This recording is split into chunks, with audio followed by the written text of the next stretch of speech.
Hello, and welcome to Paint a Beautiful Picture. My name is Violet Newby. I would like to share just a little bit about myself. I am a mom, a grandmother. I'm a registered nurse who has taken care of women and children for over 35 years. I have been a teacher for a very long time. I have taught everyone from preschoolers to preteens and teenagers to adults at the university level.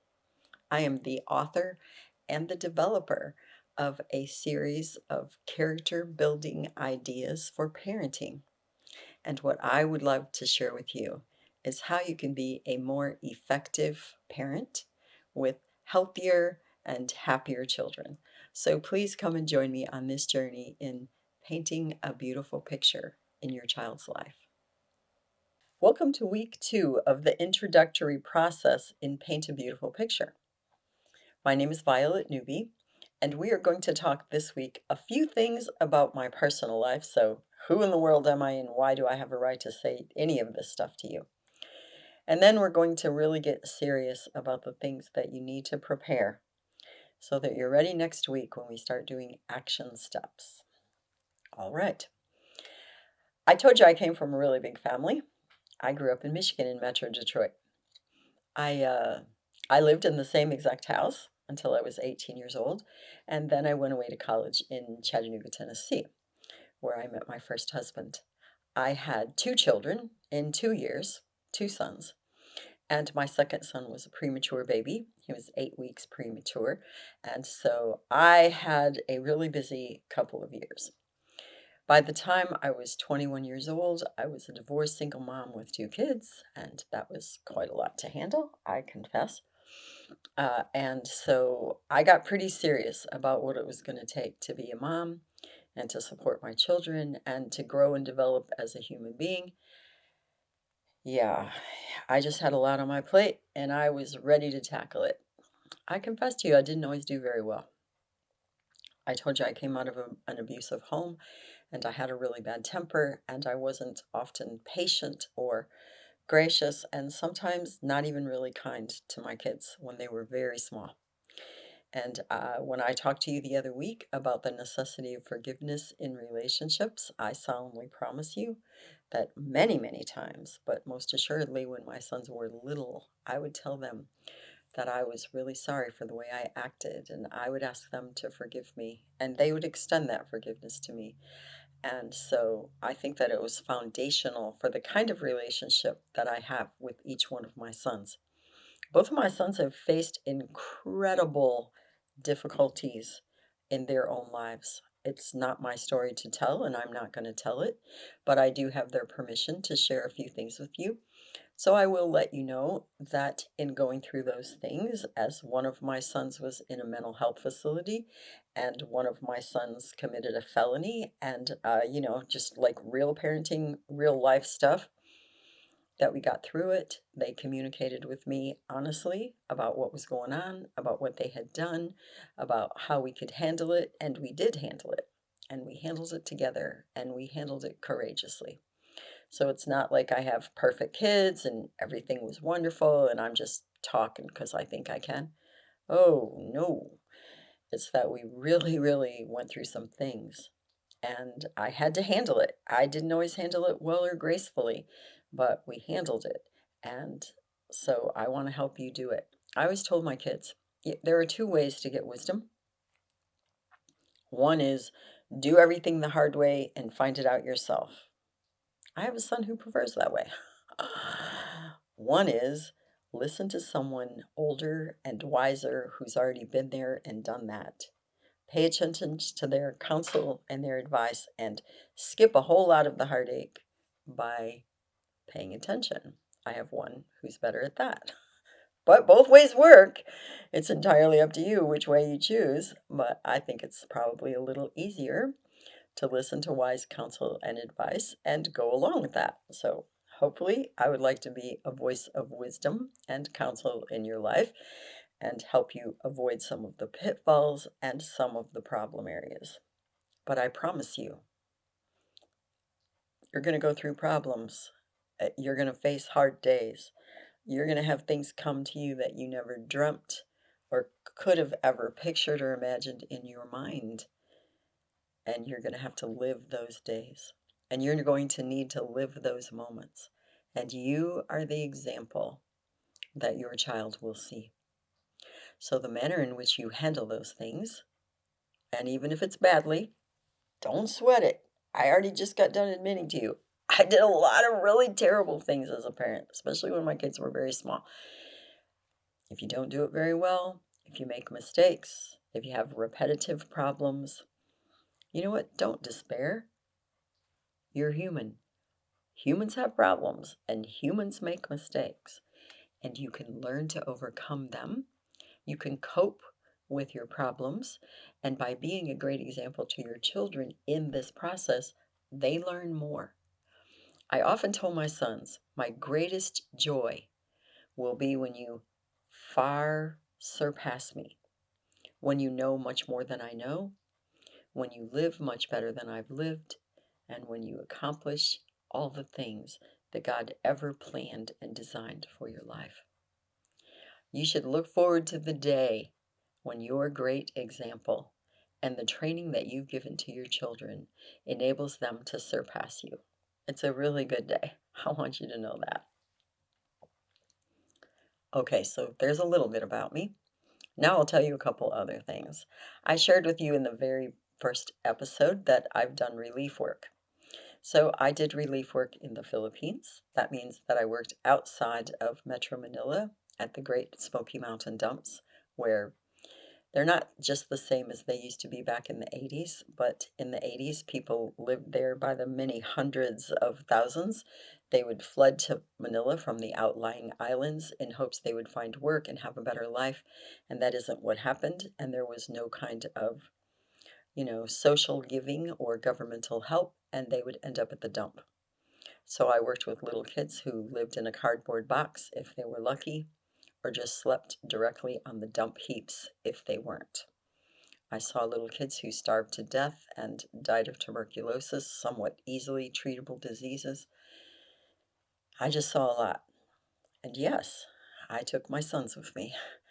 And my sons really developed a much bigger sense of the world and a deeper appreciation of what we had. And we were reasonably poor with me as a single mom going to nursing school. But they really learned an awful lot. And so it was a very rewarding experience for all of us. I have done relief work in Afghanistan shortly after the Taliban fell. It was amazing. I can really tell you that I love the Afghan people. I hardly know anyone as strong, as tenacious, as just amazingly tough as many, many, many of the Afghan women that I met, both professionally and those for whom I was privileged to care. So that was awesome. I have done relief work and served and taught in Burkina Faso, which is in West Africa. When I first went there in 13, it was the second poorest nation on earth. A lot of starvation, a lot of deprivation, just a lot of things. I was able to teach English to little children, and I also taught English at the university level, which was extremely exciting. I just really have had a rich life. I can tell you that. Man, I have been amazingly blessed. I've seen a lot of things a lot of other people have not. I have gone out by choice, not because someone made me, but because I would rather give what I have to someone else who has less than what I've got. And I think that my life is a lot richer for it. I've been on a lot of trips to Mexico. One of my sons went with me when he was in college working on his master's, and we went and we built houses with Habitat for Humanity. I also worked in a clinic, and that was an awesome, awesome trip too. Just so you know, my kids have taken me a lot of places. I was privileged to go to Harvard when my son taught there a couple of years ago. I just really have had an incredibly blessed life, and it's just amazing to me, that this little kid from nowhere in Michigan ended up all over the globe and got to meet literally tens, if not hundreds of thousands of people. I wouldn't have imagined that's what my life would look like. I have just really, really had some great experiences, many of them with my sons and a lot of them on my own, and then I get to come home and share that with them. So you know a little bit more about me. I'll tell you something about me in character. I don't give up. I'm pretty loyal. I'm pretty tenacious. I suppose in, um, Miss Banks terminology, I'm fierce. I would own that one. And I'm very aware of who I am. I know my strengths and I know my weaknesses. And I really like myself today. And that wasn't always the case. That's why when I tell you that you need to kind of be fearless in self honesty, the reason why is if you can't acknowledge to yourself, or in my language, own your own stuff, if you can't own up to who you are and what's going on and how you're really acting, then you can't change it. You have to see it and admit it, acknowledge it before you're going to change it. So if you're not very good at looking at yourself and you're not really excellent at being self honest, then get people into your world that you trust, that you can depend on, and say, where are my blind spots? I promise you, even now, I will say that to my kids. So, where are my blind spots? And my one son's like, Mom, if you haven't seen it by now, I said, no, no, no, don't pull that stuff on me. I need to know. You need to help me. You know me better than anyone. Have people in your world that you trust and ask them the hard questions and be willing to ask your own self those very same things. I would say that's probably one of my strongest areas now that I've grown up and developed as a human person. So when you're looking at a small human, a little one, 2, 3, the really wild ones that can make you lose your mind, right? They have more energy than you'll ever have, and they ask questions you don't have any idea what the answer is. And they're into everything, and they sometimes break things because they haven't developed the kind of motor skills necessary not to break things. They're just wild little things. Like, these are some of my favorite humans on the planet, just so you know. But those very kids, and you go, what am I supposed to do? First of all, let them be who they are. I mean, come on. If it's an enthusiastic, kind of wild kid, you have no idea. That might be the very kid who grows up and grabs the world by the tail and really changes things. Don't try to squelch them. Don't try to take this bigger than life kid and squish him into this little box and make him fit. Don't be doing that stuff.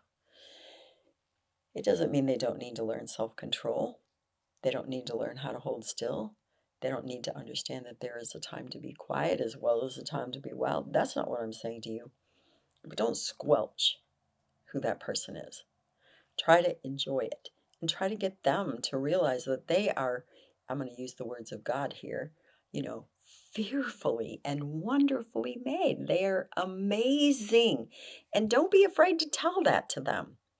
My one son used to say to me, Mama, would you quit telling me that you're proud of me? Do you know I got a video from him the other day for my birthday? And he said, Mom, I'm so proud of you. Yes, it was very rewarding to hear that come back in his own voice. So learn ways to say things to them that matter. You're really an amazing person. I see this in you, and I think it's so astounding.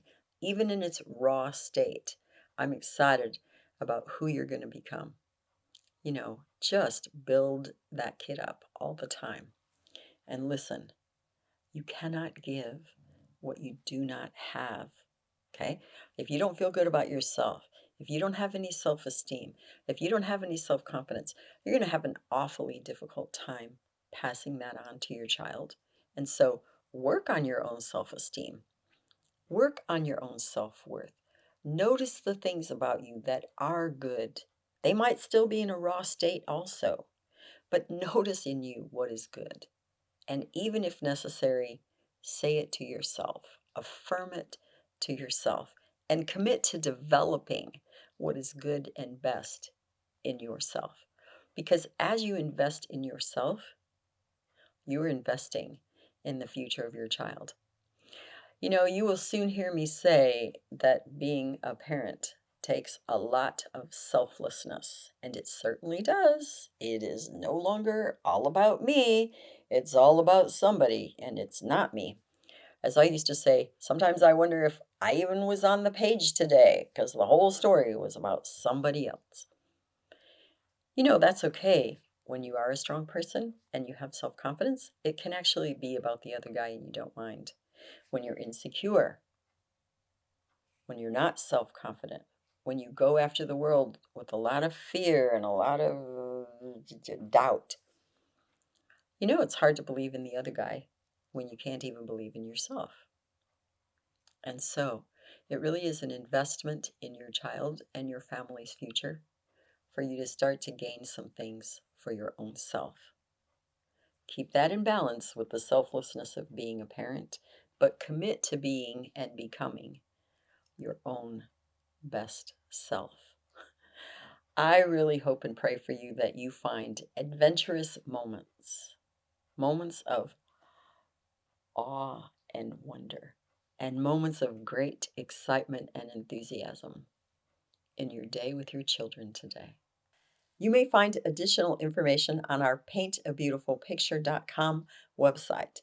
Additionally, you may watch me on Rumble, and you may also listen to a podcast on Buzzsprout or Spreaker, all under the name Paint a Beautiful Picture.